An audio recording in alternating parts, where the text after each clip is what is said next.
Every year, 6% of Bahamian children are born with a heart defect. We at Cable 12 and the Nassau Guardian decided to lend a helping hand in creating more awareness to the cost of saving little hearts. One surgery can cost up to $250,000. We at Cable 12 and the Nassau Guardian hear their cry. We are asking you to make a donation to these efforts. Embrace the opportunity and save a little heart.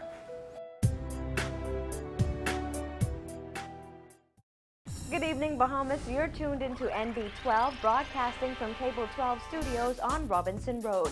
Here's what's making news tonight. A former police commissioner passes away. The government and the opposition make a public appeal to Baha Mar. The main post office building crumbling. A house-breaking ring cracked. Plus, NB12 does the Harlem Shake. Those stories and much more on the way. I'm Nakia DeVoe, and NB12 starts right now.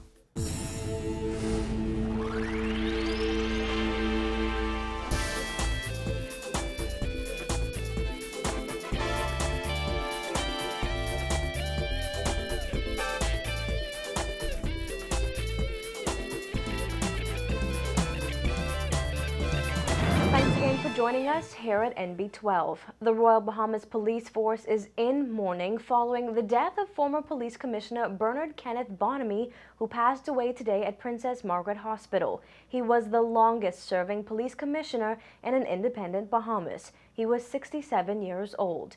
NB12 went to the hospital this afternoon, where senior police officers, including his son B.K. Bonamy Jr., and family members gathered. Assistant Commissioner of Police Leon Bethel commented on Bonamy's legacy, saying that he is held in high esteem among officers and that Bonamy is personally responsible for a lot of the advancement of the force.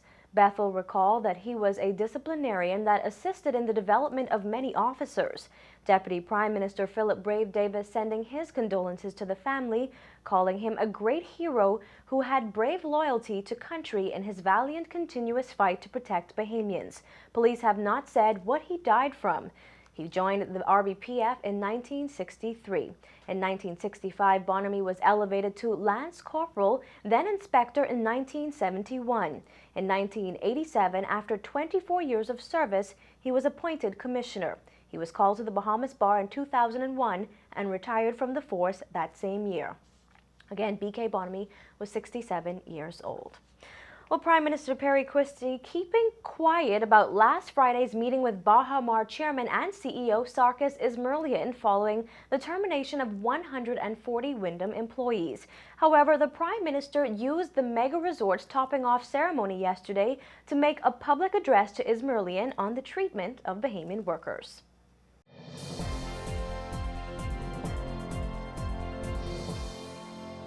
Discussions we have, government, developer, are private discussions, and we have very frank exchanges in our discussions, and you would have heard what I said today with respect to how we should govern ourselves and how important it is to the future success of this development. That there's a meeting of the minds, and it's critical. As he stood at the podium at the site of the future casino, the highest point and centerpiece of Baha Mar, the Prime Minister made a public appeal to Ismerlian for a better working relationship between the government and the developer to ensure that Bahamians benefit. How do we go about establishing the right balance, notwithstanding things we write in agreements? I'm talking about the spirit of the development. How do we go about ensuring that the maximum impact that could be brought from this project benefits our country? Christie said that current and future employees of the resort are looking to the government to ensure that the developer has the spirit and not just the legalities to protect and benefit them. And while he did not directly refer to the mass firings 2 weeks ago, the Prime Minister insisted that moving forward, things must change. Now is the time, and this is the call I make this afternoon, to ensure that you and Perry Christie have a relationship that will enable us to cut through some things that happen on these sites that shouldn't, and that will prove to be to the enduring benefit of the Ismerlian family and to the people of the Commonwealth of the Bahamas. Christie said Bahamians want to do more than just look through the window of development. They want to one day become developers themselves. He said the government and Baha Mar should immediately work to have a full agreement on the training program promised in the contract and how it is going to unfold. Opposition leader Dr. Hubert Minnis agreed. He told NB12 last night that his biggest fear is Bahamians will not be properly trained. He urged Baha Mar officials to go beyond the contract and prove their love for the country and the Bahamian people. I challenged Baha Mar to do what they said in terms of the training programs so that we be ready. I know that the market will not only be America, but the market will be the Asian, the South American, etc. And that calls for a new type of training. And I would not like to see us not being properly trained and that subsequently being used as an excuse as not for us not being employed.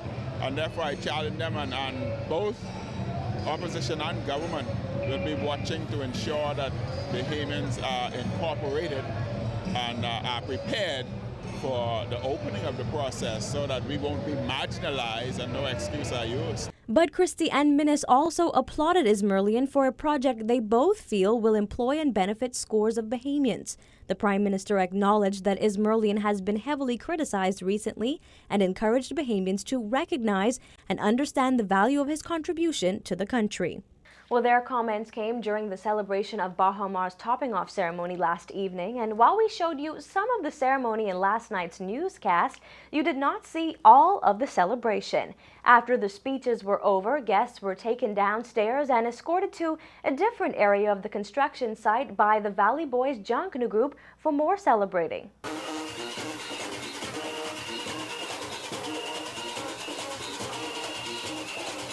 It is a tradition that at the end of a topping-off ceremony, a tree is placed on the highest beam of the building. Well, Ismerlian said they wanted to do something authentic and unique at their Builders' Rights ceremony.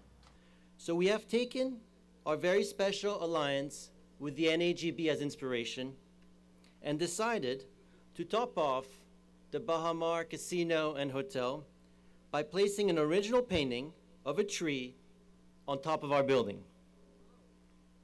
Right now, we have 8 of our construction workers, our lucky 8, on top of our building.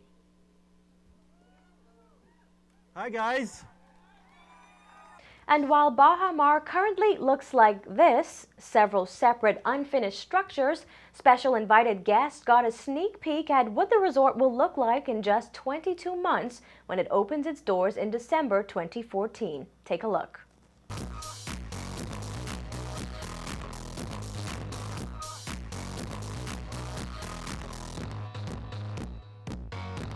And the Baha Mar chairman and CEO took the stage once again, inviting recording artist Lenny Kravitz to join them. They toasted to the future of the resort and the country, signaling an extraordinary display of fireworks.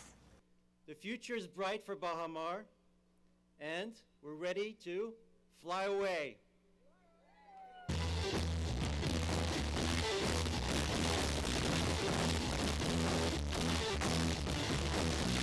Baha Mar is said to be the largest development in the region.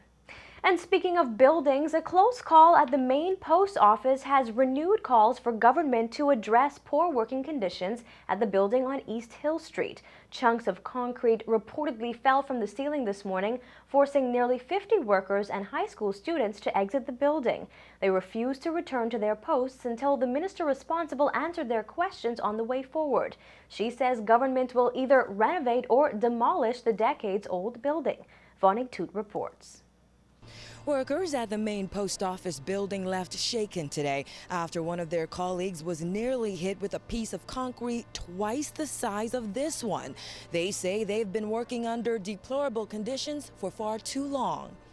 If those things had fallen on that gentleman, it would have been another story. That's right. The union has been here on several occasions to address this very same matter, and they keep putting a Band-Aid on a very serious problem. That's right. About 45 employees who work in the affected area rushed out of the old building after 9 this morning and refused to return, out of fear they might not be so lucky the next time a chunk of concrete falls. And it's not just a problem on the inside. On the outside, steel rebar was left exposed after concrete fell from the crumbling roof. It falls at different times. It all just don't fall one time because, like I say, every time it gets weak, it has fallen down. Employees are concerned about their safety. Yeah, about their safety, yes. We emphasize the fact that it's a serious health and safety problem here. Union shop steward Curtis Hanna and Secretary General in the Bahamas Public Service Union S.J. Miller also expressed concern over the safety of several high school students interning at the post office. They voiced those concerns during a brief meeting with Minister responsible for the post office, Hope Strawn, who inspected the area after learning of the incident.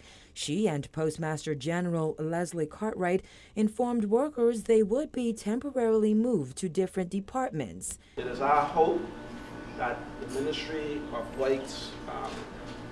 Wakers can get here and chip away those other slabs that appear to be breaking away, to give us a safe environment in the meantime. And so for the rest of the day, we will assign you to one of the various offices until such time as we have the situation remedied. Falling concrete isn't their only problem. They say government workers aren't the only ones who explore this building, but also rats. They've had to cork this hole to stop them. Strawn says she plans to meet with officials from the Ministry of Works to determine what should be done with the building, which she claims has been poorly maintained. It is one of those buildings that has been in the government's portfolio of buildings which need to be looked into in terms of whether or not we can actually, it's financially viable to refurbish the building, or whether or not it makes sense for us to demolish it. Strawn says it was always government's intention to address this issue. However, following this morning's incident, it is now a matter of urgency. Reporting for NB12, I'm Vonique Tude.